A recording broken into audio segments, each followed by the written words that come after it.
আল্লাহ আমার রব, এই রবি আমার সব, দামে দামে তন মনে তারি অনুভব।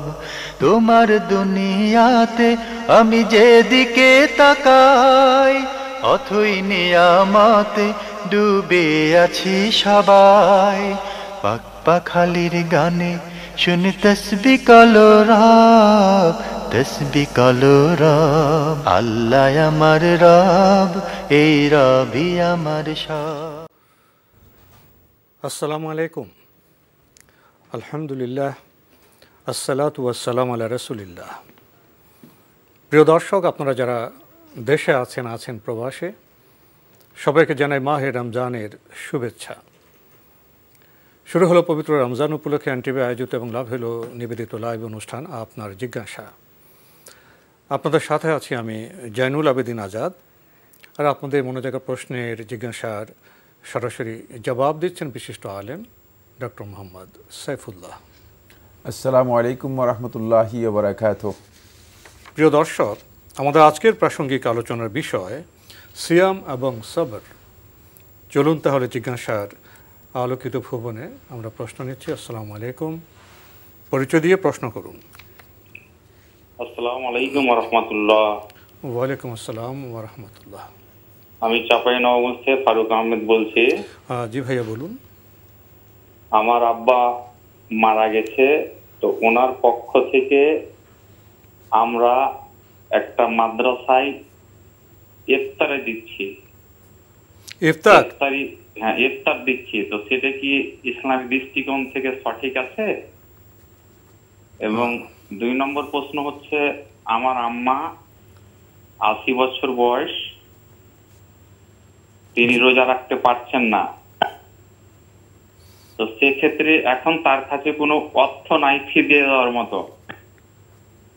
জমির ধান উঠলে হয়তো 1 মাস পরে সে ফিদিয়া দিতে পারবে, তো সেটা কি দেওয়া যাবে পরে 30টা রোজার? ধন্যবাদ। খুবই গুরুত্বপূর্ণ প্রশ্ন আপনি করেছেন। প্রথম প্রশ্ন, আপনার বাবা ইন্তেকাল করেছেন, তার পক্ষ থেকে মাদ্রাসায় আপনারা ইফতারি দিয়েছেন, এটা কি ঠিক আছে? হ্যাঁ, আপনারা যদি মাদ্রাসায় ইফতারি দেন, রোজাদারদেরকে ইফতার করান, তাহলে এই কাজটি খুব ভালো কাজ আর এটি জায়েজ। বরং রাসূলুল্লাহ সাল্লাল্লাহু আলাইহি ওয়াসাল্লামকে যখন প্রশ্ন করা হয়েছে আইয়ুল ইসলামে আফদাল, ইসলামের কোন কাজটি সবচেয়ে ভালো, সবচেয়ে উত্তম ভালো, আল্লাহর হাবিব সাল্লাল্লাহু আলাইহি ওয়াসাল্লাম বলেছেন যে ইতআমুত তাআম, লোকদেরকে খাবার খাওয়ানো।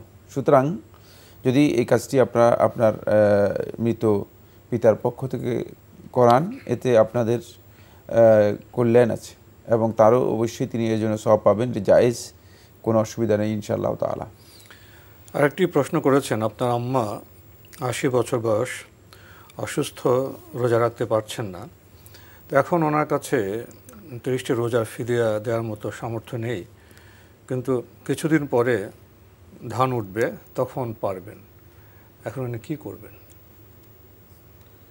এখন না দিতে পারলে পরে দিতে পারবেন, অসুবিধা নেই। কিন্তু যদি সম্ভব হয়, তিনি এখন যেহেতু কারো কাছ থেকে ঋণও নিতে পারেন, ঋণ নিয়ে দিতে পারেন, কারণ আল্লাহ রাব্বুল আলামিন দান উঠলে শোধ করে দেবেন। আল্লাহ তাআলার হক যথাযথ সময়ে এবং যত তাড়াতাড়ি সম্ভব আদায় করে দেয়া, এ কাজটি তিনি এখন ঋণ নিয়ে করতে পারেন। কিন্তু যদি তাকে ঋণও পাচ্ছেন না আর তার কাছে কোনো টাকাও নেই, পরবর্তী টাকা আসবে এমন হয়, পরবর্তীতে তিনি আদায় করতে পারবেন ইনশাআল্লাহ তাআলা। আমরা জানলাম বিষয়টি সম্পর্কে। প্রিয় দর্শক, প্রশ্ন নিচ্ছি। আসসালামু আলাইকুম, পরিচয় দিয়ে প্রশ্ন করুন।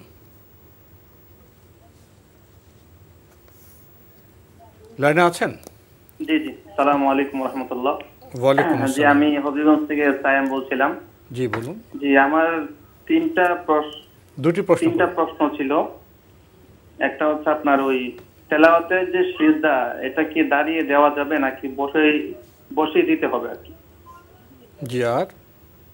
জি, আর একটা হচ্ছে যে 2 নম্বর প্রশ্ন হচ্ছে, স্ত্রীর মোহরানার টাকাটা মানে ধরেন দেওয়ার ক্ষমতা নাই, তো এই অবস্থায় কি যাকাতের টাকা দিয়ে কি স্ত্রীর মোহর দেওয়া যাবে কিনা? ধন্যবাদ আপনাকে। প্রথম প্রশ্ন, তেলাওয়াতের সিজদা কিভাবে দেবেন?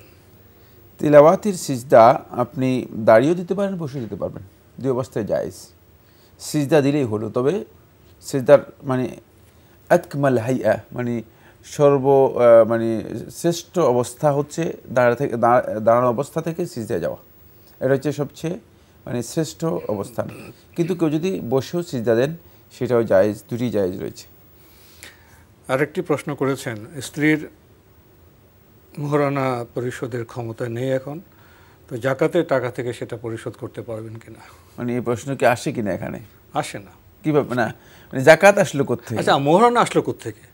মোহরানা নির্ধারণ হলো, তো সামর্থ্য ছাড়া কি মোহরানা নির্ধারণ করা যায় সে পরিমাণটা? না, এখানে মানে আপনি যেটা প্রশ্ন করেছেন সেটা তো একটা প্রশ্ন আছে, কিন্তু এখন তার কাছে যদি জাকাতের টাকা থাকে তাহলে স্ত্রীর মোহরানা আদায় করতে কেন তার কাছে টাকা হবে না? উনি তো মোহরানা আদায় করলে তার জাকাতের টাকা নাও থাকতে পারে। তিনি আসলে মোহরানা সম্পর্কে বোঝেন নাই। মোহরানা অনেক বড় ঋণ, সুতরাং এই ঋণ আপনি আদায় করে দিন, আপনার টাকা জমানোর প্রয়োজন নেই, জাকাতেরও প্রশ্ন আসে না। জি, মোহরানা টাকা শোধ করতে ওনার টাকা থাকবে না, জাকাতও দিতে হবে না। জি, প্রশ্নই আসে না, প্রশ্নই আসে না। ঋণ আদায় না করে আপনি জাকাত কিসের জাকাত তালাশ করছেন? এটা কি নিজের জাকাতের কথা বলছেন না কি বলছেন, অন্যের কাছ থেকে জাকাত নেওয়ার কথা বলছেন? সেটা কিছু অন্য জাকাত টাকা আসবে কেন এখানে? মানে প্রশ্নটা এমন যে মানে প্রশ্নটার মানে বাস্তবতার কোনো মিল আমার কাছে নেই, আমি বুঝতে পারছি না। জি, কারণ মোহরানার টাকা আদায় করেন নাই, ওই ব্যক্তির আবার জাকাত আসে কিভাবে? সে তো আগে ঋণ আদায় করে দিবে। একটা বিষয়, আরেকটা হাতে অস্পষ্ট প্রশ্ন করেছে, যদি অন্য জাকাত নিয়ে দিতে পারবেন, অন্য থেকে জাকাত নিয়ে? ওই তিনি যদি ফকির হন তাহলে অন্যের কাছ থেকে জাকাত দিতে পারবেন না কেন? জাকাত নিয়ে সে টাকাতে পরিশোধ করতে পারবেন? তা তো পারবেন, তা পারবেন। যদি অন্য থেকে আপনি যদি ফকির হয়ে যান, নিঃস্ব হয়ে যান, তাহলে অন্য থেকে যদি আপনি জাকাত নেন তাহলে সেই জাকাতের টাকায় মোহরানার যে দায় শোধ করতে পারবেন। প্রিয় দর্শক, আমরা প্রশ্ন নিচ্ছি। আসসালামু আলাইকুম, পরিচয় দিয়ে প্রশ্ন করুন।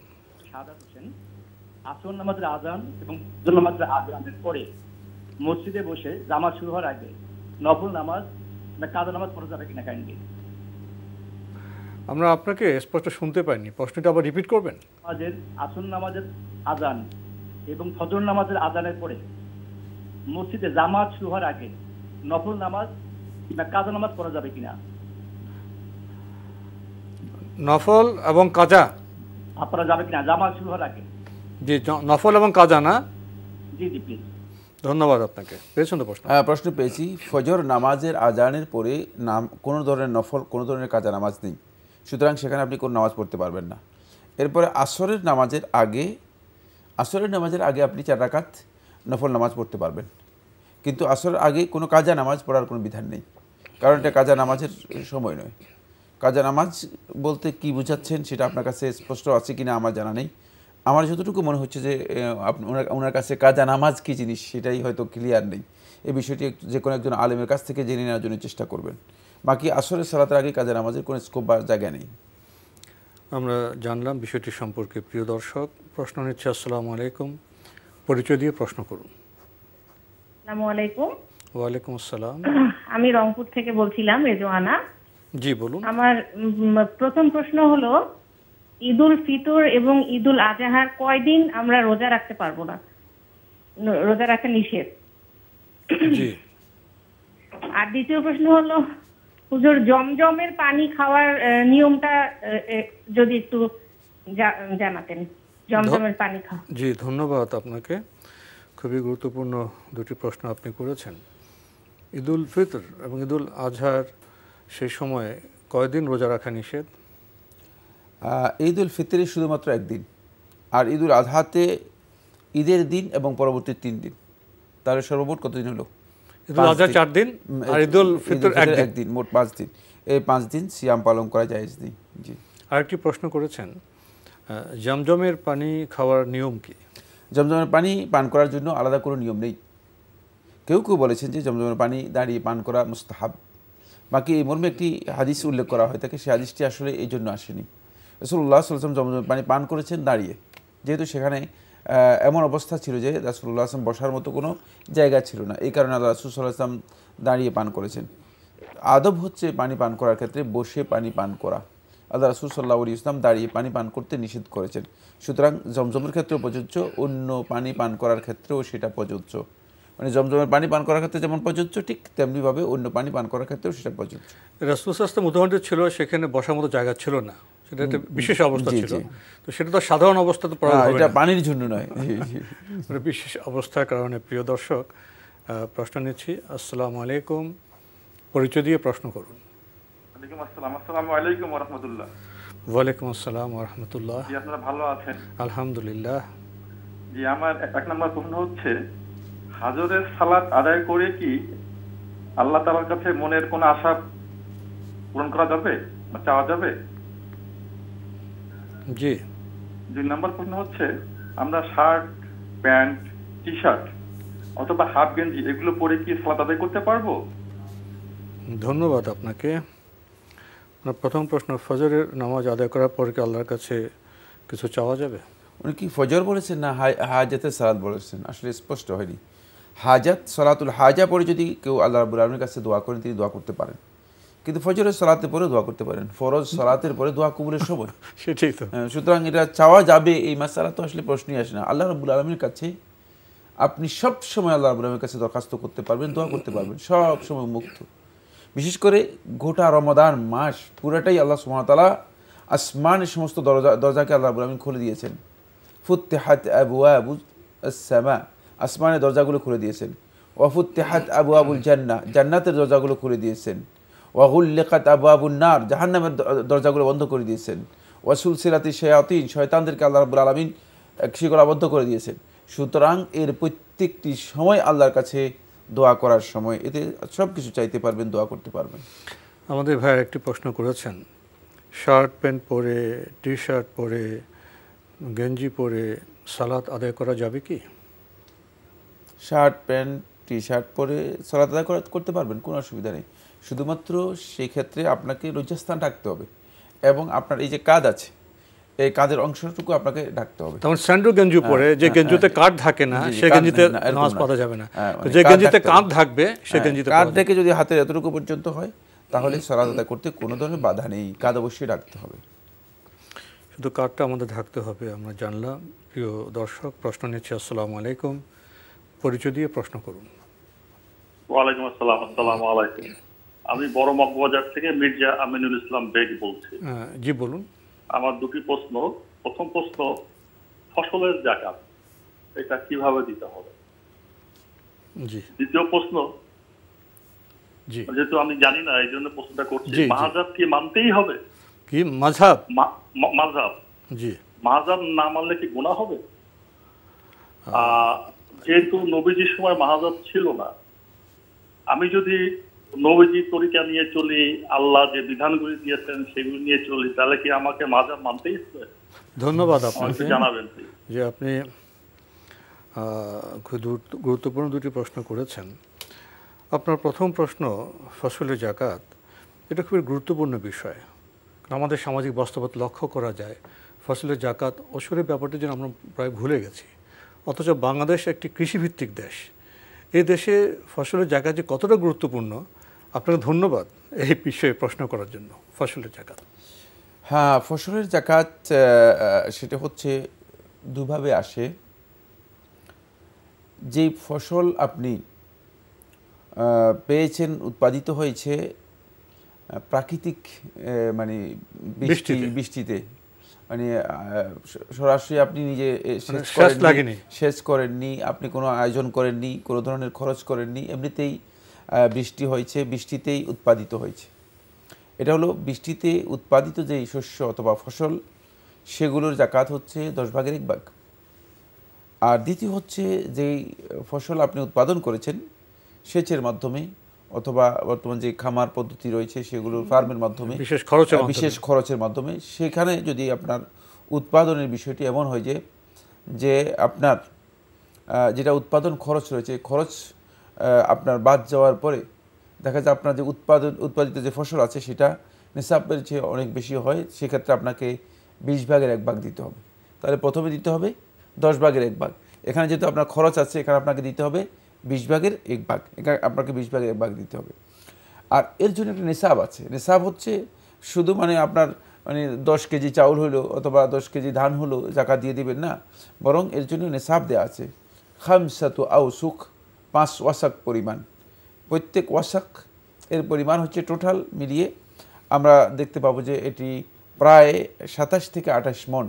মানে এই পরিমাণ যদি আপনার ধান হয় অথবা গম হয় অথবা ভুট্টা হয় অথবা অন্যান্য জব হয়, তাহলে এর উপর আপনার জাকাত আসবে। এবং সেটা আমি বলেছি এর নির্ধারণ কিভাবে হবে, যদি প্রাকৃতিক বৃষ্টির মাধ্যমে হয়ে থাকে, কোনো ধরনের ব্যক্তিগত খরচ বা চাষাবাদ ছাড়া, আমরা চাষ বলতে আপনি তো অবশ্যই চাষ তো করবেনই, কিন্তু ব্যক্তিগত কোনো মানে আয়োজন ছাড়া, তাহলে সেক্ষেত্রে আপনি 10 ভাগের 1 ভাগ দেবেন।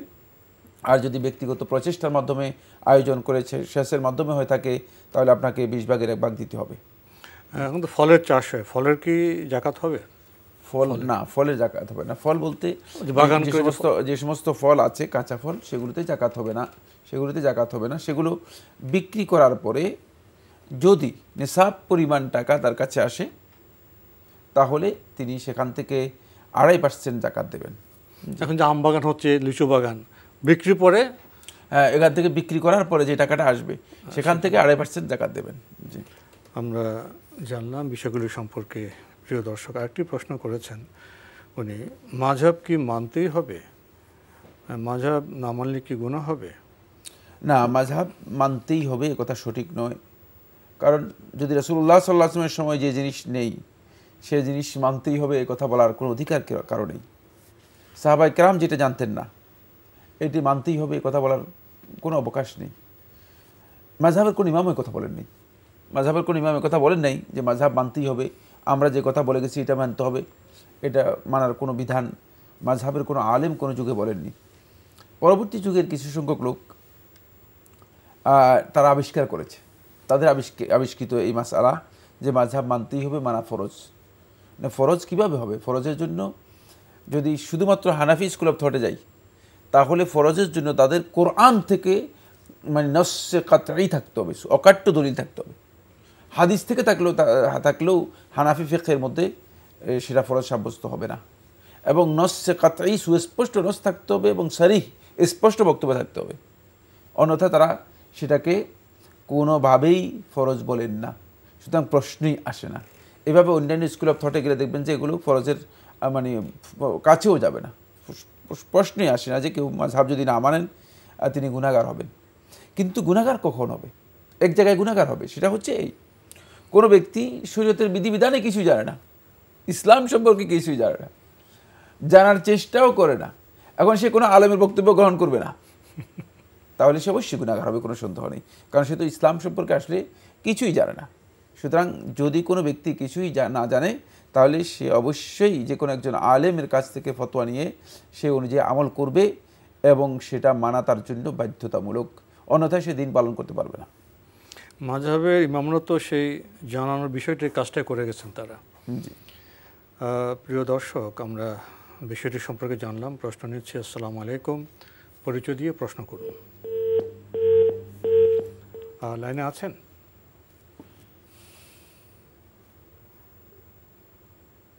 লাইনে আছেন? জি প্রিয় দর্শক, আপনি লাইনে থাকলে আমরা আপনার কণ্ঠ শুনতে পাচ্ছি, আপনি আপনার পরিচয় দিয়ে প্রশ্ন করতে পারেন। জি, আমার নাম শ্যামলী। জি, একটু জোরে বলবেন। আমার আব্বা মারা গিয়েছে, প্রশ্নটা গতকাল করছি। আমার ভাই অবিবাহিত অবস্থায় মারা গিয়েছে। যাওয়ার পরে আমার আম্মা এবং আমরা 4 বোন আছি। সেক্ষেত্রে আমার ভাইয়ের সম্পদের ওয়ারিশ কে হবে?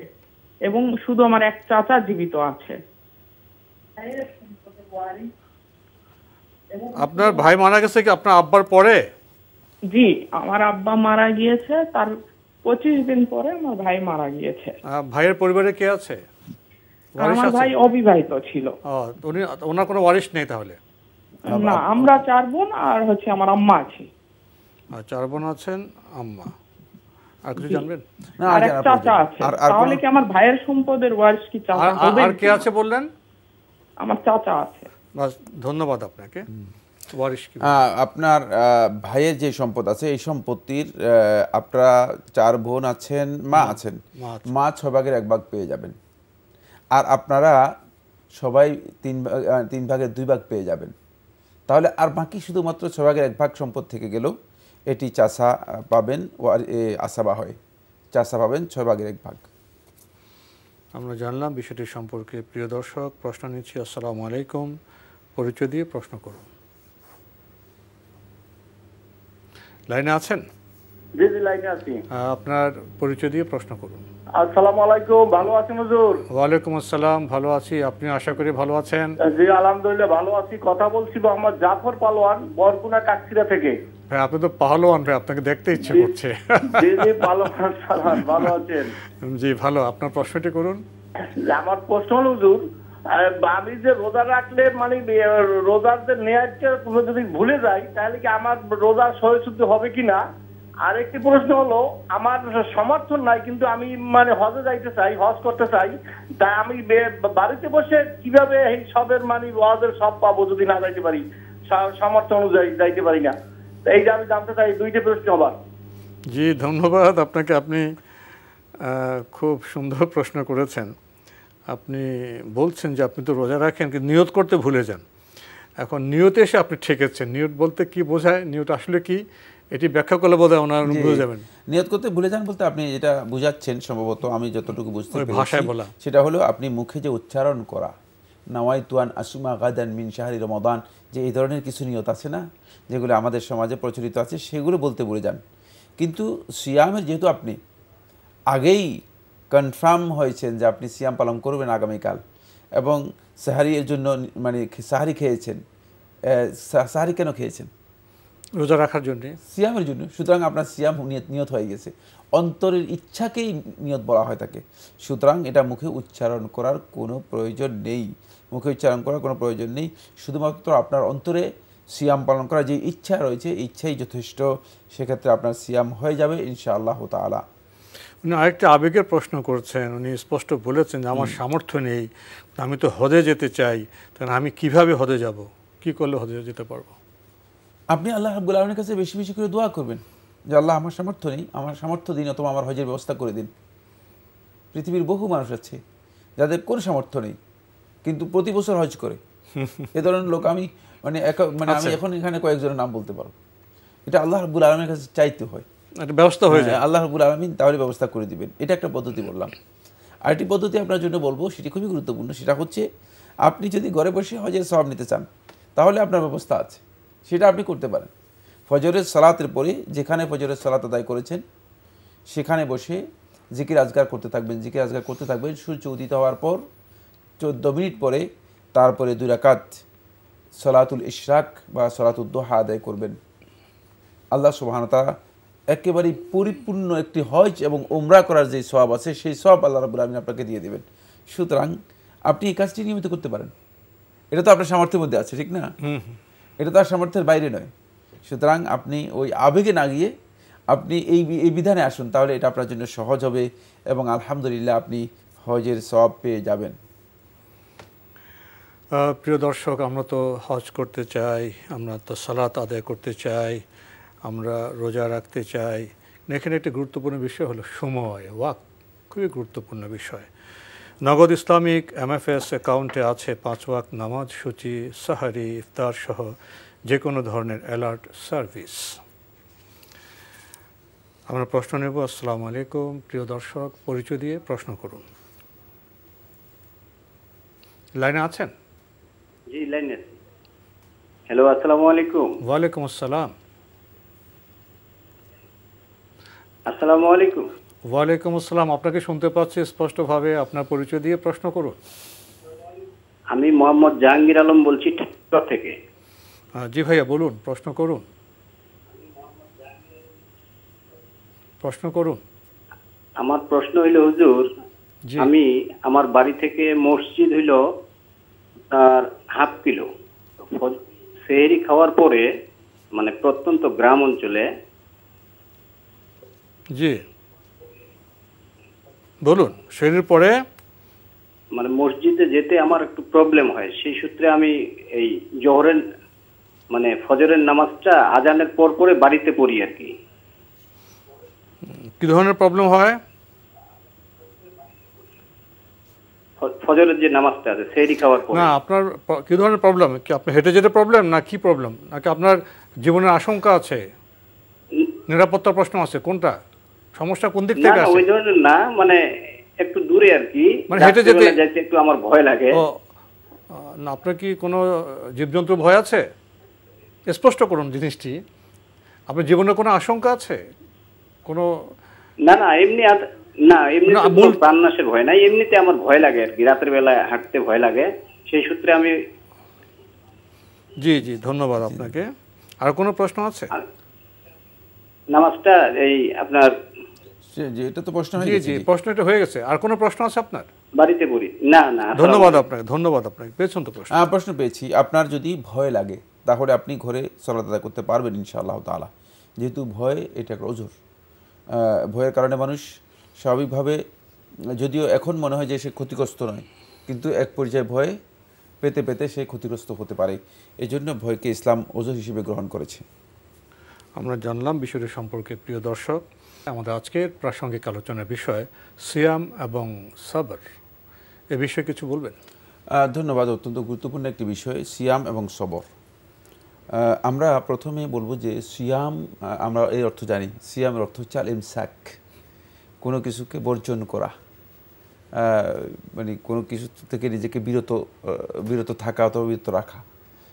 আর সবর মানে কাছাকাছি, একেবারেই কাছাকাছি শব্দ। সবরের অর্থ হচ্ছে আল হাবসু, মানে বদ্ধ করে রাখা, কোনো জিনিসকে আবদ্ধ করা, যাতে করে মানে এটাকে বাধা দিয়ে রাখা। যদি কোনো ব্যক্তি কোনো কিছুকে নিজের কাছ থেকে আলাদা করে রাখেন, নিজের কাছ থেকে বিরত রাখেন, অথবা নিজের কাছ থেকে বাধা দিয়ে রাখেন, তিনি সবর করলেন। সুতরাং সিয়াম এবং সবর মানে শাব্দিক দিক থেকে দুটি একেবারেই কাছাকাছি অর্থ বহন করে থাকে। যদিও দুটি মানে আমরা জানবো মানে পারিভাষিক দিক থেকে দুটি দূরত্ব আছে, কিন্তু শাব্দিক দিক থেকে একেবারেই কাছাকাছি। এরপরে যে বিষয়টি বলবো সেটা হলো যে সিয়াম এর অপর নাম হচ্ছে সবর। কোরআন এবং হাদিসে এটা স্পষ্ট করে এসেছে।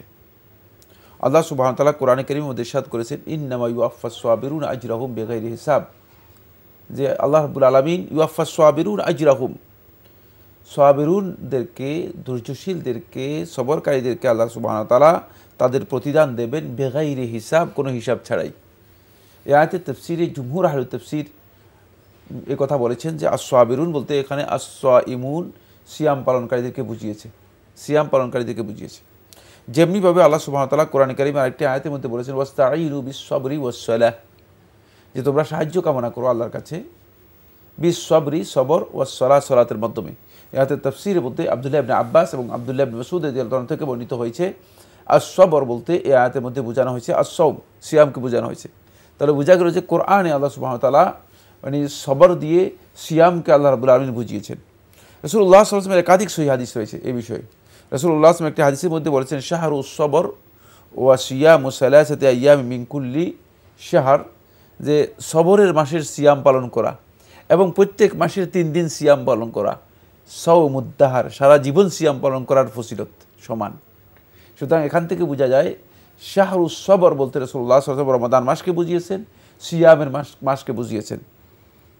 তাই এই বক্তব্যগুলো থেকে হাদিসের আমাদের কাছে স্পষ্টভাবে এই কথা প্রতীয়মান হয়, প্রমাণিত হয়েছে যে সবর এবং সিয়াম একটাকে আরেকটার জায়গায় ব্যবহার করা হয়েছে এবং সিয়ামের অপর নাম হচ্ছে মূলত সবর। এরপরে দ্বিতীয় যে পয়েন্টটি নিয়ে আমরা কথা বলবো সেটা হচ্ছে, আমরা দেখি যে সবর এটা হচ্ছে হাবসুন নাফসি আনিল মালাদ্দাতি ওয়াশ শাহাওয়াত। সবরের একটি অর্থ রয়েছে যে বিভিন্ন ভোগ বিলাস, প্রবৃত্তির চাহিদা এবং কামনা বাসনা থেকে নফসকে পরিপূর্ণরূপে বাধা দেয়া, নফসকে আটকে রাখা, এটা হচ্ছে সবর। এই সবরকে আহলুত তাফসীর উলামায়ে কেরাম 3 ভাগে ভাগ করেছেন বা 3 প্রকার উল্লেখ করেছেন। একটি হচ্ছে আস-সাবরু আলা তাআতিল্লাহ, আল্লাহ তাআলার আনুগত্যের উপর নিজেকে মানে অবিচল রাখা, আটকে রাখা, আল্লাহ তাআলার আনুগত্য করতেই হবে, নিজেকে বাধ্য করা, নিজের নফসকে আল্লাহর আনুগত্যের জন্য বাধ্য করা। দ্বিতীয় হচ্ছে আস-সাবরু আন মাসিয়াতিল্লাহ, আল্লাহ তাআলা অবাধ্যতা থেকে নিজেকে পরিপূর্ণ সরিয়ে রাখা, যে আল্লাহ তাআলা অবাধ্যতা করা যাবে না, এটাও সবর। 3 নম্বর হচ্ছে আস-সাবরু আলা আকদারিল্লাহিল মুলিমা, আল্লাহ তাআলা যে সমস্ত বিষয় মানুষের কষ্টকর, মানুষের জন্য আল্লাহ তাআলা তার তাকদীরের মধ্যে লিখে রেখেছেন বা আল্লাহর ইলমের মধ্যে রয়েছে, তাকদীরের মধ্যে আছে, সেগুলোর উপর ধৈর্য ধারণ করতে হবে, সেগুলোকে মেনে নিতে হবে এবং আল্লাহ রাব্বুল আলামিনের সে তাকদীরকে মেনে সন্তুষ্ট চিত্তে সেটাকে গ্রহণ করতে হবে। এটা হচ্ছে সবরের 3 প্রকার। এই 3 প্রকারের সবর সিয়ামের মধ্যে পাওয়া যায়। খুব গুরুত্বপূর্ণ বিষয় আমরা জানলাম এবং সিয়াম এবং সবরের মধ্যে যেটি সম্পর্ক সেটি উপলব্ধি করার মতো, অনুভব করার মতো বিষয়। প্রিয় দর্শক, আমরা প্রশ্নে যাচ্ছি। আসসালামু আলাইকুম। প্রিয় দর্শক, পরিচয় দিয়ে প্রশ্ন করুন। আসসালামু আলাইকুম। ওয়ালাইকুম আসসালাম। আপনি ভালো আছেন? আলহামদুলিল্লাহ। আমি চট্টগ্রাম থেকে বলতেছি। কে বলছেন? ভাইয়া, আমার স্বামী মানে সম্প্রতি মধ্যে প্রায় 2,00,000 টাকার মতো টাকা পাইছি। ওই টাকাগুলো মনে হয় ঈদের পরে আমি ঘর করার জন্য থাকি, এগুলা থেকে কি টাকা আসবে? ওই টাকা আপনি ঘর করবেন না? জি। আবার আমার এমন কোনো সমর্থ নাই যে টাকা দিব। বুঝতে পেরেছি। আপনি টাকাটা আপনার হাতে এখন আছে, এই টাকাটা কি 1 বছর পূর্ণ হয়েছে? আপনার হাতে আসার পর 1 বছর হয়েছে? না, হয় না। 1 লক্ষ পাইছি মনে করেন রোজার আগে, আর 1 লক্ষ পাইছি রোজার 2-3 দিন আগে। ও, তো আপনার 1 বছর তো হয়নি, তাই না? না না। আচ্ছা, আপনার কি আর কোনো প্রশ্ন আছে? না। ধন্যবাদ আপনাকে। আপনার হাতে 2,30,000 টাকা আছে, আপনি ঘর করবেন, 1 বছর পূর্ণ হয়নি, এখন এই টাকার কি জাকাত দিতে হবে? না, এর জাকাত আসবে না। আপনার এই টাকার জাকাত দিতে হবে না, যেহেতু প্রথম কথা হচ্ছে জাকাতের 1 বছর পূর্ণ হয়নি। দ্বিতীয় হচ্ছে মাত্র টাকা পেয়েছেন। তৃতীয় হচ্ছে আপনার আর কোনো টাকা নেই, আপনি ঘর করবেন, যেহেতু ঘর আপনার মানে একান্ত প্রয়োজনগুলো, মৌলিক প্রয়োজনের বিষয়। জি, আপনার জাকাত দিতে হবে না, আপনার ঘর সুন্দর হোক, আমরা সেই দোয়া করি। আমরা প্রশ্ন নিচ্ছি। আসসালামু আলাইকুম। পরিচয় দিয়ে প্রশ্ন করুন। জি, আসসালামু আলাইকুম। ওয়ালাইকুম আসসালাম। জি, আমি কুমিল্লা থেকে আলোচনা বলছিলাম। জি ভাইয়া, বলুন। জি, আমি একটা ফ্ল্যাট কিনছিলাম। জি, ফ্ল্যাট কিনছি, এটা অগ্রণী ব্যাংকের থেকে 20 লক্ষ টাকা ঋণ নিচ্ছি। ওই টাকা এখনো শোধ হয় নাই। এখন কি এই ফ্ল্যাটের জাকাত দিতে হবে? ফ্ল্যাটের জাকাত না? জি জি, ফ্ল্যাটের জাকাত। কি দিবে ফ্ল্যাটের জাকাত? আপনি যে অগ্রণী ব্যাংক থেকে যে আপনি লোন নিয়েছেন, লোন পরিশোধ করতে হয় না? না, পরিশোধ হয়নি, এখনো ঋণ চলতেছে। আপনি লোন তো পরিশোধ করতেছেন, তাই না? জি, পরিশোধ করতেছি। আচ্ছা, ক্যাশ কত টাকা আছে আপনার কাছে? আপনার হাতে কি 1 বছর ক্যাশ কত হয়েছে? আপনার ক্যাশ হাতে টাকা আছে? ক্যাশ হাতে টাকা নাই। টাকা নাই? আপনি ফ্ল্যাট করেছেন লোন করে, তো এখন আপনি বলছেন যে ফ্ল্যাটের জাকাত হবে কিনা, তাই না? জি জি জি। ফ্ল্যাট কি আপনি ভাড়া দিয়েছেন না নিজে থাকেন? না, নিজে থাকতেছি। ও, ধন্যবাদ আপনাকে। পেয়েছেন? জি জি। না, আপনার এই ফ্ল্যাটের কোনো জাকাত নেই। আপনি যে ফ্ল্যাট নিজে থাকছেন এবং ব্যবহার করছেন, এর কোনো জাকাত নেই, আমরা জানলাম বিষয়টি সম্পর্কে। প্রিয় দর্শক, প্রশ্ন নিচ্ছি। আসসালামু আলাইকুম। পরিচয় দিয়ে প্রশ্ন করুন। আসসালামু আলাইকুম। ওয়ালাইকুম আসসালাম। আমার নাম আকরাম খান, আমার বাড়ি কেশবপুর, যশোর। হুজুর, আমি আপনার কাছে একটা প্রশ্ন করছি। জি, বলুন। ইদানিং মসজিদে দেখা যায় যে সামনের কাতারে চেয়ারে বসে অনেকে নামাজ পড়ে। জি, আমরা অনেকে এই নামাজ পড়া হাদিস এবং কোরআনের আলোকে জায়েজ কেমন, এটা আমাদের একটু বলবেন। আচ্ছা, আর কোনো প্রশ্ন আছে? জি আছে, বলুন। যে আরেকটা প্রশ্ন আমার আছে, যেটা হলো আমরা ইসলামী ব্যাংকে টাকা রাখি, সেটাকে হালাল বলছি। জি, মূলত বিষয়টা হচ্ছে ইসলামী ব্যাংক তো সুদ ভিত্তিক রাষ্ট্র, আমাদের কিন্তু সুদ ভিত্তিক রাষ্ট্র। ইসলামী ব্যাংকটা যখন প্রতিষ্ঠা করা হয়েছে, তখন সরকারের কাছে একটি টাকা আমাদের দিয়ে আসতে হয়েছে। সেই টাকাটার থেকে আবার আমাদেরকে লোন নিতে হয়। তো আমরা সুদ দিচ্ছি এবং নিচ্ছি, এবং ইসলাম তো আমি অনেক জায়গায় শুনছি, বা আমরা সেইভাবে বলতে পারবো না যে সুদ যে লেখে, যে সাক্ষী দেয়, যে ন্যায়, উভয় সমান অপরাধী। হাদিসে কোরআনে ইসলামী রাষ্ট্রের যদি হতো সেখানে একটা ব্যাংক ছিল সুদ ভিত্তিক রাষ্ট্র, এখানে সোনালী ব্যাংক। আপনার মূল প্রশ্ন হলো ইসলামী ব্যাংকের যে লেনদেন এটা হালাল হচ্ছে কিনা, এটা আপনার প্রশ্ন মূলত আমার ইসলামী ব্যাংকে এটা হালাল হচ্ছে। জি, আপনি আরো কিছু বিষয় যোগ করেছেন, আমরা আপনার বিষয়টি উপলব্ধি করেছি, আমরা সংক্ষিপ্ত সময়ে জবাব দেওয়ার চেষ্টা করব ইনশাল্লাহ। আপনার প্রথম প্রশ্নে বোঝা যাচ্ছে যে মসজিদে ইদানিং অনেকে চেয়ারের মধ্যে নামাজ পড়ছেন, তো এটা বোধহয় আপনার কাছে দৃষ্টিকটু লাগছে। আপনি বলছেন যে এটা ইসলামী শরীয়তে কতটা সিদ্ধ? প্রথম কথা হচ্ছে, কেউ যদি ওজোরের কারণে চেয়ারে বসে সালাত আদায় করেন, দৃষ্টিকটুর কোনো কারণ নেই, তিনি ওজোরের কারণে শুয়েও সালাত আদায় করতে পারবেন, প্রশ্নই আসে না। আমরা ইসলাম সম্পর্কে না জানার কারণে আমাদের আচরণ এমন হচ্ছে। কোনো ভাই যদি তিনি শুয়ে মসজিদে সালাত আদায় করেন, আপনার নিষেধ করার অসুস্থ, তিনি সালাত আদায় করতে পারছেন না। সুতরাং যারা এই মসজিদে এসে চেয়ারে বসে সালাত আদায় করছেন, তারা ওজোরের কারণেই চেয়ারে বসে সালাত আদায় করতেছেন। যদি তার ওজন না থাকে তাহলে তার সালাত হবেই না। এখন আমি জানি না কার ওজন আছে কি নাই, আপনি কেমনি বুঝবেন? মানুষের ওজন কি দেখা যায়? দেখা যায় না। অনেক সুস্থ ব্যক্তি আছে, অনেক সুস্থ ব্যক্তি আছে, খুবই সুন্দর বলিষ্ঠ, একেবারে সব কিছু ঠিক আছে, একেবারে সব কিছু ঠিক আছে, কিন্তু তিনি হাঁটু ইয়ে করতে পারেন না, ভাঁজ করতে পারেন না। সুতরাং এই ব্যক্তি কিভাবে সালাত আদায় করবে? স্পাইনে ব্যথা আছে। হ্যাঁ, সুতরাং এই সমস্ত ক্ষেত্রে যদি কোনো ব্যক্তির ওজন থাকে, তিনি চেয়ারে বসে সালাত আদায় করতে ইসলামে কোনো ধরনের বাধা নেই। ফাত্তাকুল্লাহ মাস্তাতাতুম, আল্লাহ তাআলা বলে দিয়েছেন তোমরা আল্লাহকে ভয় করো তোমাদের সামর্থ্যের অধীনে, সামর্থ্যের কুলায় যতটুকু ততটুকু। সুতরাং আপনি মানে সেই ব্যক্তির সামর্থ্য নাই যেটা সেটা চাপিয়ে দিবেন কেন? সেই কাজ করার আপনার বিষয় না। কিন্তু কারো যদি ওজন না থাকে তাহলে তার সালাত হবে না, কোনো সন্দেহ নেই। উনি আরেকটি প্রশ্ন করেছেন, ইসলামী ব্যাংকিং পদ্ধতির লেনদেনকে হালাল বলা হচ্ছে। ওনার মূল প্রশ্ন হলো, রাষ্ট্র তো সুদ ভিত্তিক, তাহলে এটা কিভাবে হালাল হয়? সুদ ভিত্তিক রাষ্ট্রে থাকা যায় যাচ্ছে তো না জায়েজ আছে। তাহলে সুদ ভিত্তিক রাষ্ট্রে যদি থাকা জায়েজ হয়, তাহলে সেই রাষ্ট্রে হালাল কাজ করাও জায়েজ, হালাল কাজ করা যায়। ব্যাংক যদি মানে সুদের কোনো লেনদেন না করে থাকে এবং ব্যাংকিং কোনো কার্যক্রমের মধ্যে যদি তার সুদের কোনো চুক্তি না থাকে, তাহলে সে ব্যাংকে কাজ করাও জায়েজ, সে ব্যাংকে লেনদেন করাও জায়েজ, সে ব্যাংক থেকে মুনাফা অথবা লভ্যাংশ গ্রহণ করাও জায়েজ। সুতরাং অতিরিক্ত বক্তব্য দেওয়ার কোনো সুযোগ নেই, অতিরিক্ত বক্তব্য দেওয়ার সামান্যতম কোনো সুযোগ নেই। কারণ বাংলাদেশে থাকতে হলে মানে বাংলাদেশে থাকা জায়েজ হলে অবশ্যই বাংলাদেশে হালাল কাজ করলে আপনার বাংলাদেশে যদি উনি যে চাকরি করেন, উনি চাকরিকে হারাম হবে না। আমাদের সামর্থ্যের বাইরে যদি কিছু থেকে যায়, হ্যাঁ সেটা আমার জবাবদিহির ব্যাপার তো। জি, এগুলো একেবারে অতিরিক্ত কথা। যদিও আমি বলেছি ভাই একটু বিবেচনা করার জন্য, আমি বিনীতভাবে অনুরোধ করব, প্রশ্ন করার সময় আমাদের খেয়াল রাখতে হবে যে বিষয়গুলো আমাদের সাথে সংশ্লিষ্ট নয় সেগুলো দায় আমরা বহন করব না, সেগুলো যারা সংশ্লিষ্ট আছেন তাদের দায়ে যাবে। আমরা জানলাম বিষয়গুলি সম্পর্কে। প্রিয় দর্শক, প্রশ্ন নিচ্ছে। আসসালামু আলাইকুম, পরিচয় দিয়ে প্রশ্ন করুন। আমি কুষ্টিয়া ভেড়ামারা থেকে বলছি, মোহাম্মদ আমিনুল ইসলাম। আমিন। জি আমিন ভাই বলুন। আমি ওই একটা প্রশ্ন করতে চাচ্ছি যে আমরা তত বুঝি না, কিন্তু দেখি যে আমাদের ইমাম সাহেব ফরজ নামাজগুলা পড়ায় সাথে সাথে সালাম ফিরায় আপনার মোনাজাত করতে লাগে। আর 1 শ্রেণীর 2-4 জন দেখি মুসলিমের 2-4 জন তারা কিছু দোয়া দরুদ পড়ে। দোয়া দরুদ পড়াটা উত্তম না মোনাজাত করাটা উত্তম?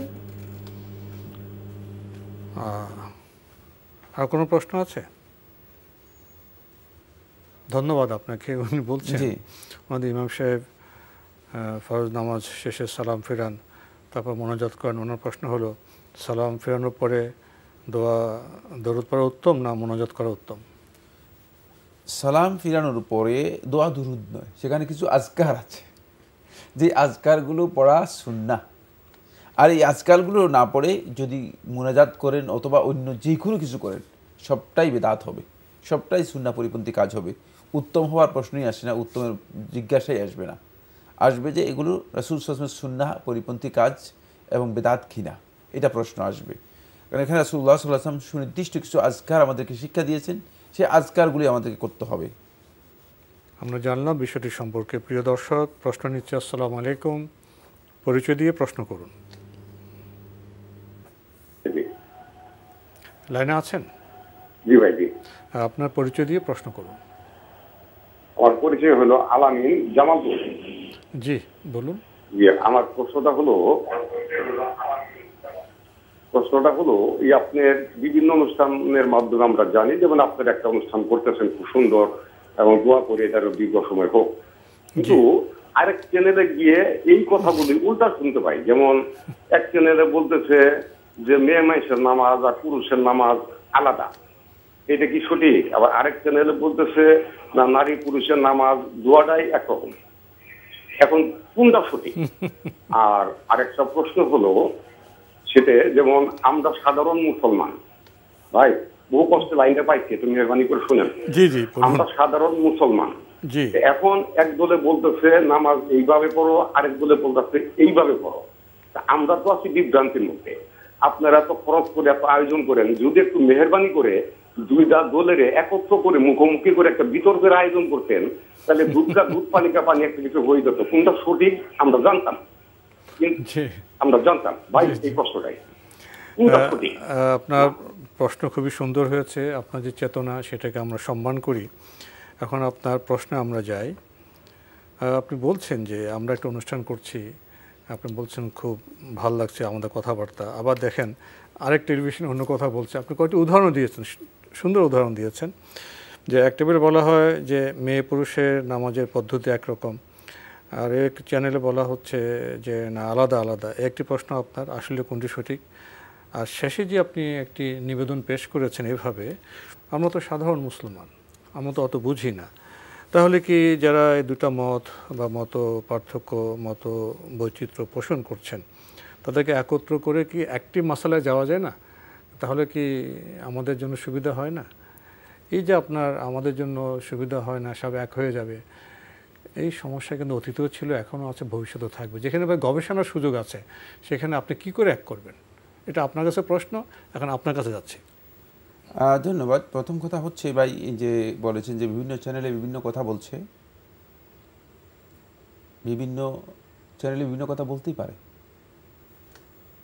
এখন আপনি জানেন যে আমাদের দেশে সয়াবিন তেল আছে 10 প্রকারের, সবাই বলতেছে আমারটাই খাঁটি। হ্যাঁ, আপনি কিভাবে এটাকে নির্ধারণ করেন, নির্ণয় করেন কিভাবে? বিভ্রান্ত হচ্ছেন না তো? আমরা তো বিভ্রান্ত হইতে বলি নাই। কোনো লোককে শুনছেন আপনি যে আমি বিভ্রান্ত হয়েছি বলছে? কই? সুতরাং দিনের ব্যাপারে আপনাকে জানতে হবে। দিনের ব্যাপারে আমি সাধারণ মানুষ, এ কথা বলার সুযোগ নেই। আপনি দুনিয়ার ব্যাপারে সব কিছু বুঝেন, কিন্তু দিনের ব্যাপারে আপনি কিছুই বুঝবেন না, এ কথা মোটেও শুদ্ধ নয়। মাপার ব্যারোমিটারটা কি? হ্যাঁ, অবশ্যই আপনাকে মাপার জন্য একটা আপনার স্কেল থাকতে হবে। সেই স্কেল দিয়ে আপনি বুঝতে পারবেন কোরআন এবং হাদিসের বক্তব্য সেটা গ্রহণযোগ্য। কারো প্রবৃত্তির বক্তব্য, মন গড়া বক্তব্য গ্রহণযোগ্য নয়, প্রশ্নই আসে না। সুতরাং যখনই কোনো মাসআলা আলোচনা আসবে, সেই মাসআলায় আসলে তিনি কি কোরআন এবং হাদিসের আলোকে বলছেন না নিজের মন গড়া বক্তব্য দিচ্ছেন, সেইটাকে বিবেচনা করার জন্য চেষ্টা করবেন। এরপরে আপনার যদি বিবেচনা করার পরে আপনি যদি কোনো কারণে দেখেন যে না 4-5 জনের কথা শোনার পর আপনার কাছে মনে হচ্ছে যেন এটাই সঠিক, যেটা সঠিক আপনার কাছে মনে হয় সেটা আপনি গ্রহণ করতে পারবেন। কারণ আপনার বিবেকের অতিরিক্ত আপনাকে কোনো দায়িত্ব আল্লাহ তাআলা দেবেন না, প্রশ্ন করবেন না। আপনার জ্ঞানের বাইরে আপনাকে আল্লাহ সুবহানাহু ওয়া তাআলা প্রশ্ন করবেন না। সুতরাং আপনি তো অস্থির হওয়ার কোনো কারণ নেই। সারা সমস্ত মানুষকে একসাথ করে যে একটা বহসের আয়োজন করেন, শয়তানি আয়োজন করুন না, এটা আমাদের আয়োজনের বিষয় না। কারণ এটা বিতর্ক আরো বেড়ে যাবে, এতে বিতর্ক বৃদ্ধি পাবে। আর এটা বিতর্ক, এই পদ্ধতি ইসলামী পদ্ধতি নয়, এই পদ্ধতি ইসলামী পদ্ধতি নয়। কারণ বিতর্ক ইসলামের সমাধানের বিষয় নয়। ইসলাম হচ্ছে কোরআন হাদিসের অনুসরণের নাম। কোরআন এবং হাদিসের যারা অনুসরণ করবেন তারা সহি চিন্তাধারার উপর প্রতিষ্ঠিত থাকবেন, সহি দ্বীনের উপর প্রতিষ্ঠিত থাকবেন। তারা যদি একজনও হয় তাহলে তারা এই মুসলিম উম্মার একজন উম্মাহ হিসেবে থাকবে, একজনকে উম্মাহ বলা হবে। আর বাকি যারা কোরআন এবং হাদিসের অনুসরণ করবে না, তারা যদি লক্ষ লক্ষ মানুষও হয়, তারা এর মধ্যে অন্তর্ভুক্ত হবে না। সুতরাং আপনি বিভ্রান্তির কথা বলার কোনো সুযোগ নেই। কারণ আমরা প্রত্যেকটা ক্ষেত্রে ইসলামকে জ্ঞানভিত্তিক জানার জন্য চেষ্টা করবেন, তাহলে আপনার আর কোনো প্রশ্নই আসবে না। সাধারণ মানুষ তো আপনি কমন সেন্স দিয়ে কিছু বুঝেন, কিছু জিনিস তো আপনি একেবারে বুঝেন না এমন নয়। সুতরাং আপনি যেখানে টাকা চিনেন, ডলার চিনেন, রিয়াল চিনেন, সুতরাং আপনি এই তিনটার মধ্যে পার্থক্য করতে পারলে আপনি কেন ভালো এবং মন্দের মধ্যে পার্থক্য করতে পারবেন না? এতটুকু বিবেচনা আল্লাহ সুবহানাহু ওয়া তাআলা অবশ্যই সবাইকে দিয়েছে। সুতরাং এটাই হচ্ছে কথা যে এখানে বিভ্রান্তির কিছুই নেই। এরপরে যদি আপনার কাছে মনে হয় যে না এই ব্যক্তির বক্তব্য সঠিক, আমার কাছে মনে হয়, আমার বিবেচনায় মনে হয়, সেটা আপনি গ্রহণ করতে পারবেন, কারণ আপনার বিবেচনার বাইরে আল্লাহ সুবহানাহু ওয়া তাআলা কিয়ামতের দিন আপনাকে প্রশ্ন করবেন। আপনার সামর্থ্যের বাইরে আপনাকে প্রশ্ন করবেন না। লাইনে আছেন? হ্যাঁ, লাইনে আছি। আপনার পরিচয় দিয়ে প্রশ্ন করুন।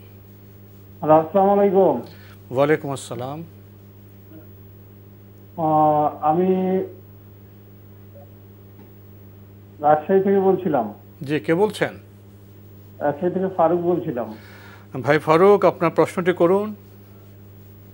জি, আমি একটু জানতে চাচ্ছিলাম যে আমি তো অসুস্থ, রোজা রাখতে পারি না, তো রোজার মাস চলে যাচ্ছে, তো আমার এই ক্ষেত্রে করণীয়টা কি, বা আমি কিভাবে ইয়েটা মানে রোজার যে রাখতে পারছি না এর জন্য কি করতে পারি? আপনি কি এবারে অসুস্থ না আপনি দীর্ঘদিন ধরে অসুস্থ? আমি দীর্ঘদিন ধরেই অসুস্থ, মানে রোজা রাখার মতো আমার গ্যাস্ট্রিক আলসার আছে আর কি, গ্যাস্ট্রাইটিস পলিপ। তো আপনি আগামীতেও সুস্থ হওয়ার তেমন লক্ষণ নেই?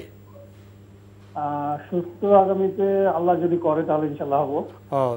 এমনিতে আপনি স্বাভাবিকভাবে মনে করছেন যে আপনার এই যে অসুস্থতা এটা কন্টিনিউ করতেছে, এই তো? জি জি জি। এখন কি করবেন? আপনার কি আর কোনো প্রশ্ন আছে? আর একটা প্রশ্ন হলো যে ইদানিং মসজিদে যেটা দেখি সেটা হলো যে করোনাকালীন সময় আমরা মসজিদে একজন ফাঁকা ফাঁকা হয়ে দাঁড়াতাম, তো এই অভ্যাসটা আমাদের মধ্যে রয়ে গেছে। মসজিদে জামাতে দেখা যায় যে মাঝে 1-2 হাত ফাঁকা থাকে, তো এই বিষয়টা সম্পর্কে এটা মানে কি, বা এটা নামাজ হবে কি হবে না? জি, ধন্যবাদ আপনাকে। আপনি খুবই গুরুত্বপূর্ণ দুটি প্রশ্ন করেছেন। আপনি অসুস্থ, দীর্ঘদিন ধরে রোজা রাখতে পারেন না, এখন ওনার করণীয় কি করবেন?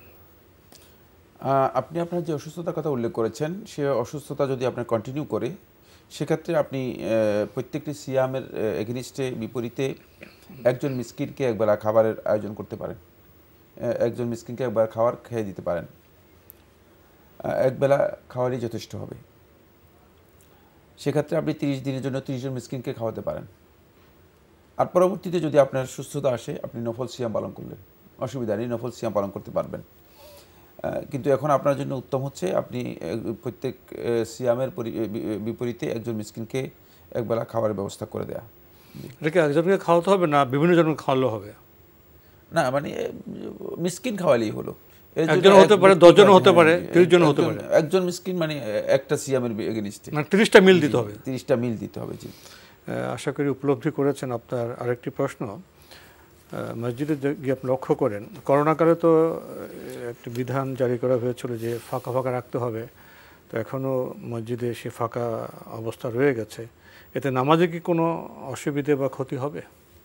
না, এই কাজটি সুন্নাহ পরিপন্থী। যদি কেউ করে থাকেন তাহলে তার সলাতের ইকামতুস সলাতের যেই মানদণ্ড আছে সেই মানদণ্ডে উত্তীর্ণ হবে না, কিন্তু মানে সলাত বাতিল হয়ে যাবে অথবা সলাত হবে না, একথা সঠিক নয়।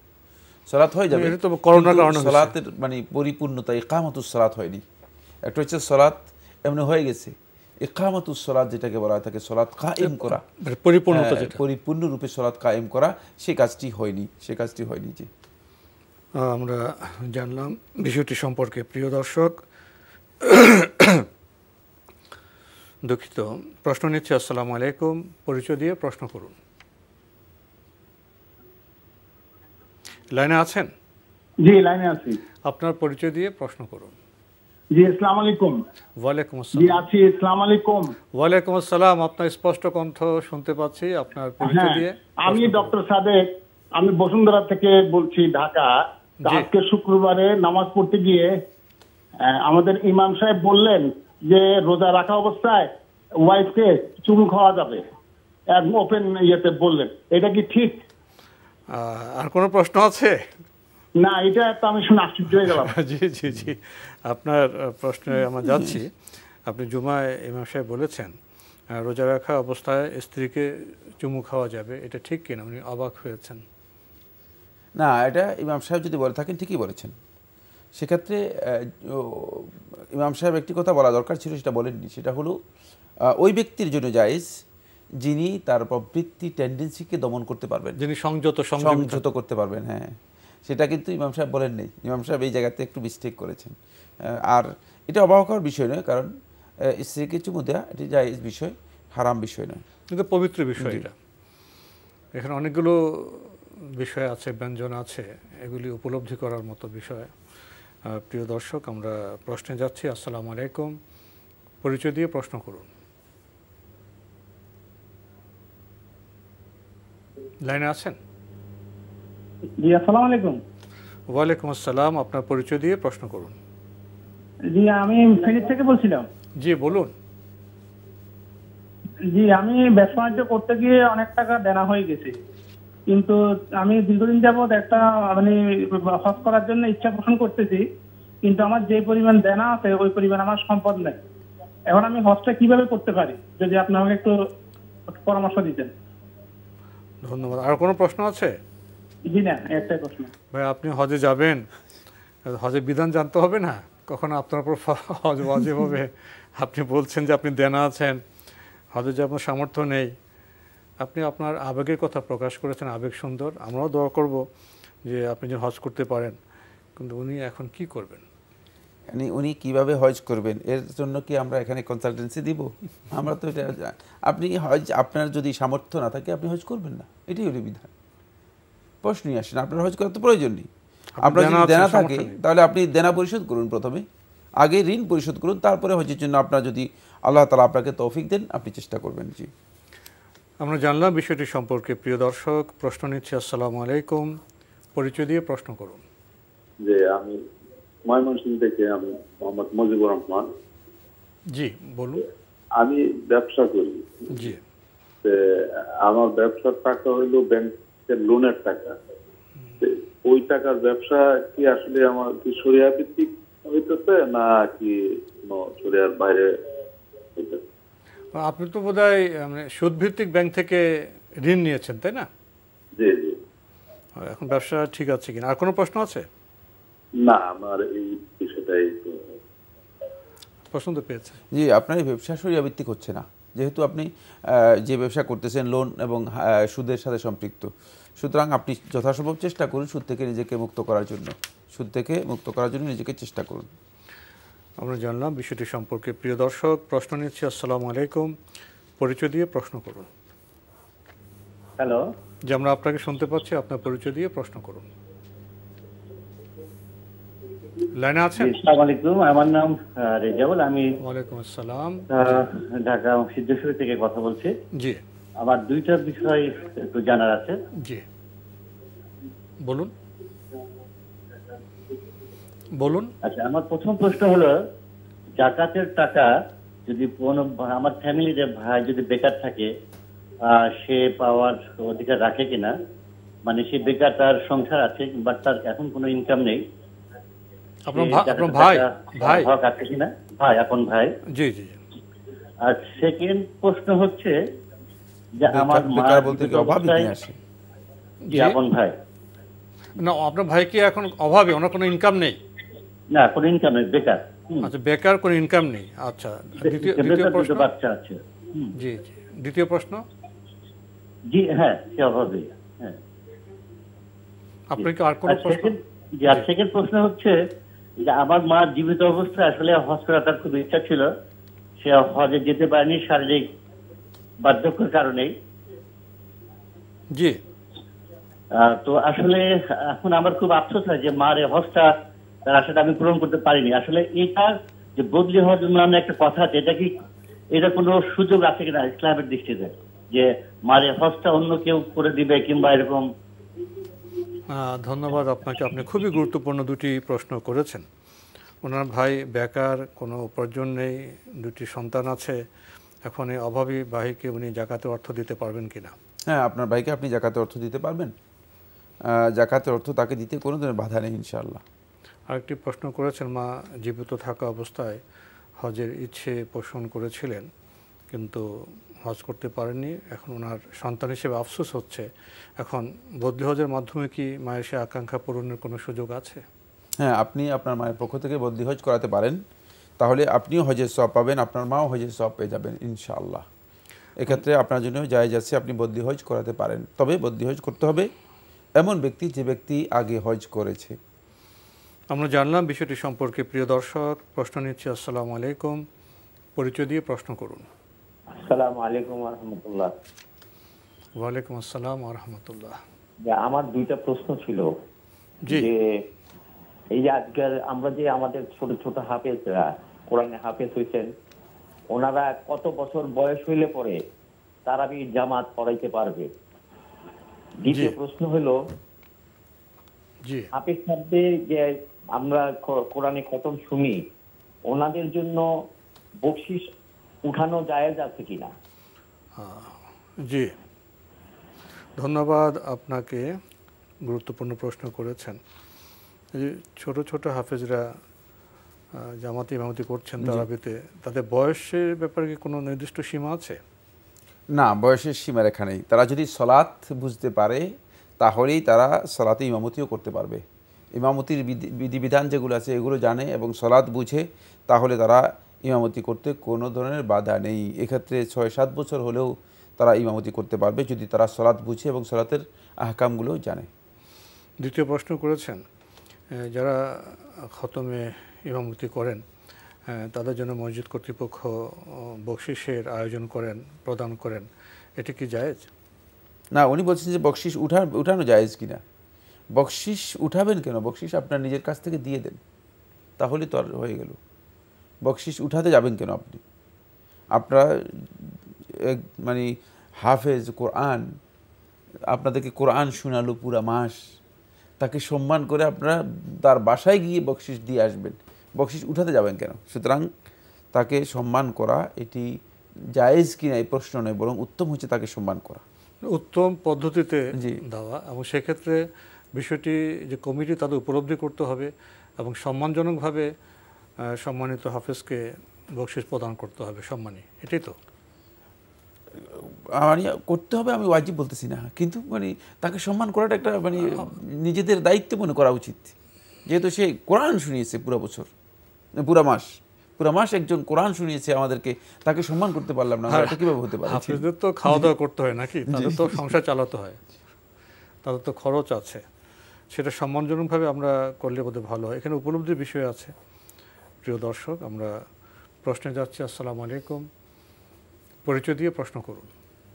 জি, আপনি কি লাইনে আছেন?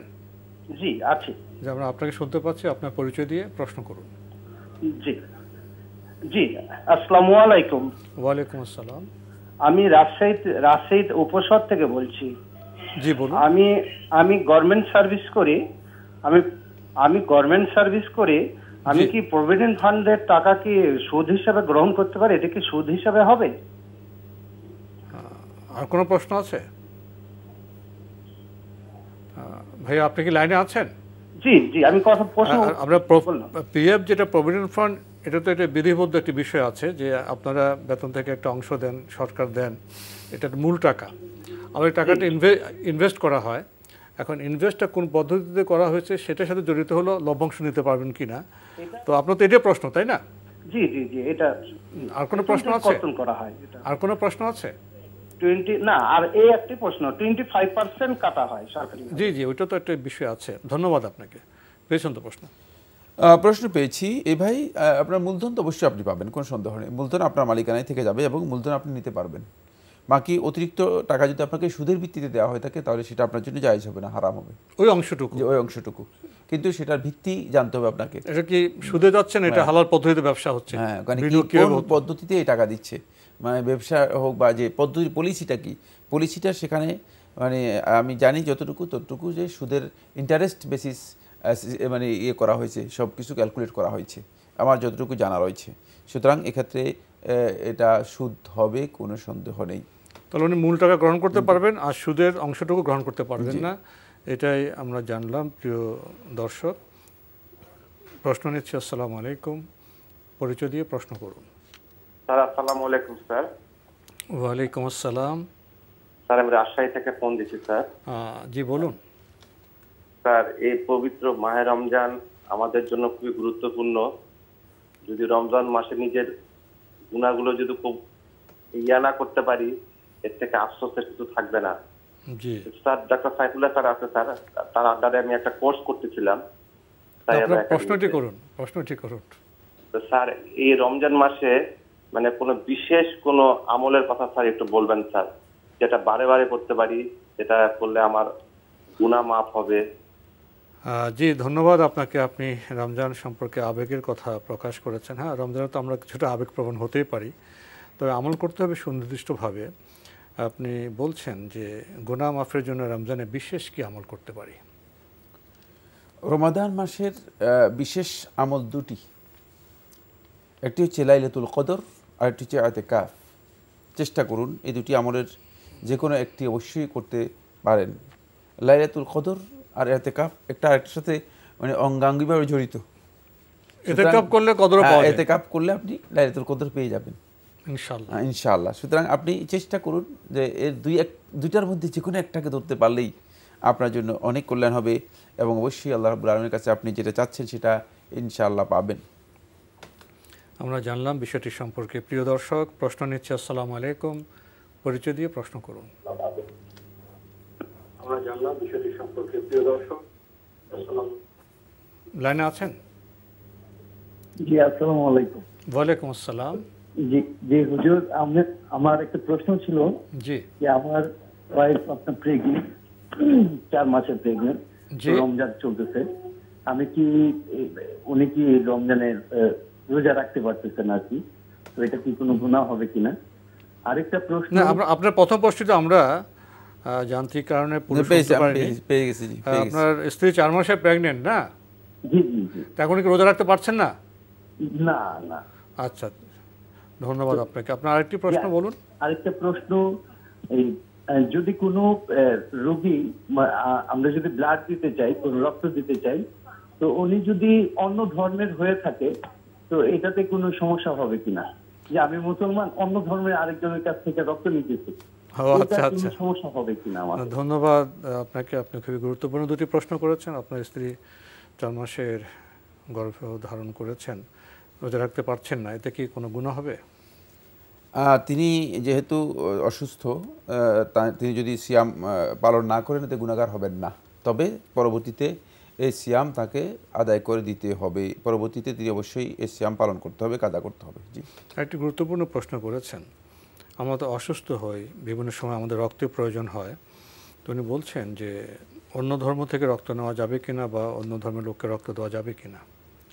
রক্তের মধ্যে ধর্ম নেই, রক্ত তো গ্রুপের সাথে জড়িত। রক্ত বাধ্যতামূলক বিষয়। ফামানিত্তুররা গায়রা বাগিন ওয়ালা আদিন ফালা ইসমা আলাইহি। আল্লাহ রাব্বুল আলামিন একেবারে খুব সুন্দরভাবে বলে দিয়েছেন যে বাধ্য হয়ে যাবে, তার এখানে কোনো সীমালঙ্ঘন নেই, এখানে কোনো ধরনের মানে ব্যতিক্রম করার কোনো ইচ্ছা নেই অন্তরের মধ্যে, তাহলে ফালা ইসমা আলাইহি, তার কোনো গুনাহ নাই। সুতরাং এক্ষেত্রে মানে ব্লাডের গ্রুপ মিললেই আপনি ব্লাড নিতে পারবেন, এর জন্য ধর্ম মিলাতে হবে না। প্রিয় দর্শক, আমরা খুবই গুরুত্বপূর্ণ বিষয় অবগত হলাম। প্রয়োজনে আমরা ধর্ম বর্ণ নির্বিশেষে যে কোনো মানুষকে রক্ত দিতে পারবো, এবং ধর্ম বর্ণ নির্বিশেষে যে কোনো মানুষ থেকে আমরা রক্ত নিতে পারবো। আমরা তো আল্লাহর বান্দা, আল্লাহ আমাদের জন্য বিধান অনেক উদার এবং সহজ করেছেন। প্রিয় দর্শক, প্রশ্ন নিচ্ছে। আসসালামু আলাইকুম, পরিচয় দিয়ে প্রশ্ন করুন। আসসালামু আলাইকুম। ওয়ালাইকুম আসসালাম। আমার নাম শাহ জাহাঙ্গীর আবেদ। জি, আমার প্রশ্নটা করবো আপনার কাছে করি। জি বলুন। জি জি, আলহামদুলিল্লাহ, প্রতি বছর রমজান মাসে এনটিভির মাধ্যমে পবিত্র 2টা মুখ আমাদের সামনে ভেসে উঠে অনেক প্রশ্ন আমরা জবাব পাই। তো যাই হোক, আল্লাহর রহমতে আমি পেয়েছি অনেক কষ্টে। আমার কথা হলো যে এই যে তারাবির নামাজ, 20 রাকাত নামাজ যখন আমরা পড়ি, আমাদের সেই পূর্বপুরুষের আমল থেকে আমরা 4 রাকাত পর পর একটা দোয়া আছে, সুবহানাল্লাহিল মুলকাতি মালাইকাতি ইজ্জতি আজমতি ওয়াহিদাতি, আমি 52 বছর যাবত আমি নামাজ পড়তে যাবে, একদম বৃদ্ধ মানুষ। কিন্তু এই বছর এবং আরেকটা দোয়া আছে, তো ইমাম সাহেবরা বলেন যে না, এগুলা আগে যা করা হয়েছে এগুলা ভুল এবং এগুলা করতে হবে না। তো এখন আমি যদি ওনারা 4 রাকাত পর যে বিরতি দেন, ওই সময় আমি যদি মনে মনে পড়ি, ওনাদের থেকে জ্ঞানী আমি হতে চাই না, তাতে আমার কোনো পাপ হবে কিনা, বা আমি মনে মনে পড়তে পারি কিনা। আগে আমার বাপ দাদারা যা পড়াই আসছেন, আমরা আপনার বিষয়টি উপলব্ধি করেছি। আপনার কি আর কোনো প্রশ্ন আছে? না আমি আগে এইটাই যে আমি যে পড়তেছি মনে মনে, না জি জি জি জি, এটা থেকে আমার কোনো পাপ হবে না? আমি জি জি জি জি, আমরা আপনাকে উপলব্ধি করি, আপনি ঠিকই বলেছেন। আমরাও সেই ছোটোবেলায় তরুণ বয়সে এটা পড়তাম, খুব আবেগ, কথাগুলো তো খুব সুন্দর, কথাগুলো খুব সুন্দর। এখন সমস্যা কোথায় সেটা আমরা ডক্টর মোহাম্মদ সাইফুল্লাহ ভাই থেকে জানবো। এটা আপনি ঠিকই বলেছেন, আমরা অনেক দিন থেকে এই বিষয়গুলি করে আসছি। কত বছর বলছেন যে নামাজ তারাবির সালাত পড়তেছেন? 30 বছর না কত বছর বলছেন? জি, অনেক। আল্লাহ সুবহানাহু ওয়া তাআলা আপনাকে আরো তৌফিক দান করুন। কিন্তু 30 বছরে আপনার দোয়া, মানে এই দোয়াটা এখনো শুদ্ধই হয়নি, এটা তো আপনি খেয়াল করেননি। জন্য আমরা চেতনাগত পরিবর্তন আনা দরকার আমাদের। শুধুমাত্র বাপদাদার দোহাই দিয়ে সব কাজ করলে তো চলবে না বন্ধুগণ। আমাদের খেয়াল রাখতে হবে যে আমরা আসলে যে কাজগুলো করতেছি সে কাজগুলো আমাদের কতটুকু শুদ্ধ হচ্ছে, কতটুকু সঠিক হচ্ছে।